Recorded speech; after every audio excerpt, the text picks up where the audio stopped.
Le 19 octobre dernier, Laetitia Hallyday sortait de son silence lors d'une interview diffusée dans le JT de TF1.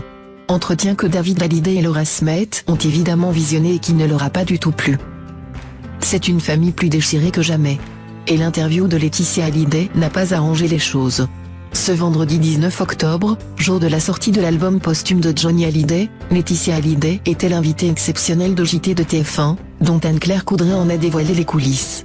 Depuis l'arrivée de leur belle-mère en France, les deux aînés du tournier se font très discrets. Ils auraient ainsi fait le maximum pour éviter de croiser la jeune veuve.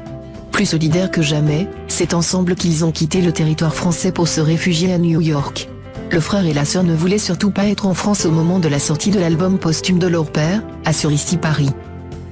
Laura Smet avait donc trouvé l'excuse idéale pour quitter le territoire français. Son premier court-métrage, Thomas, a été nommé et récompensé au Chelsea Film Festival. Naturellement, la jeune réalisatrice a fait le déplacement afin de soutenir son bébé. Et elle n'était pas seule. Son grand frère, avec qui elle est plus proche que jamais, a tenu à l'accompagner. David, son épouse Alexandra et leur fils Cameron étaient du voyage, affirment nos confrères.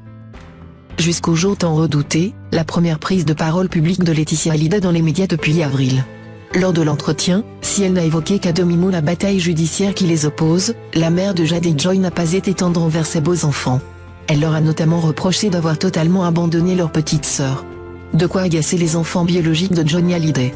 Descendus dans le même hôtel, c'est ensemble également que David et Laura ont écouté, furieux, les propos de Laetitia au JT de TF1, écrivent nos confrères. Et de surenchérir, depuis, bien évidemment, le frère et la sœur ne décolèrent pas. L'hypothèse de trouver un accord entre les deux parties et de faire la paix semble donc s'éloigner peu à peu.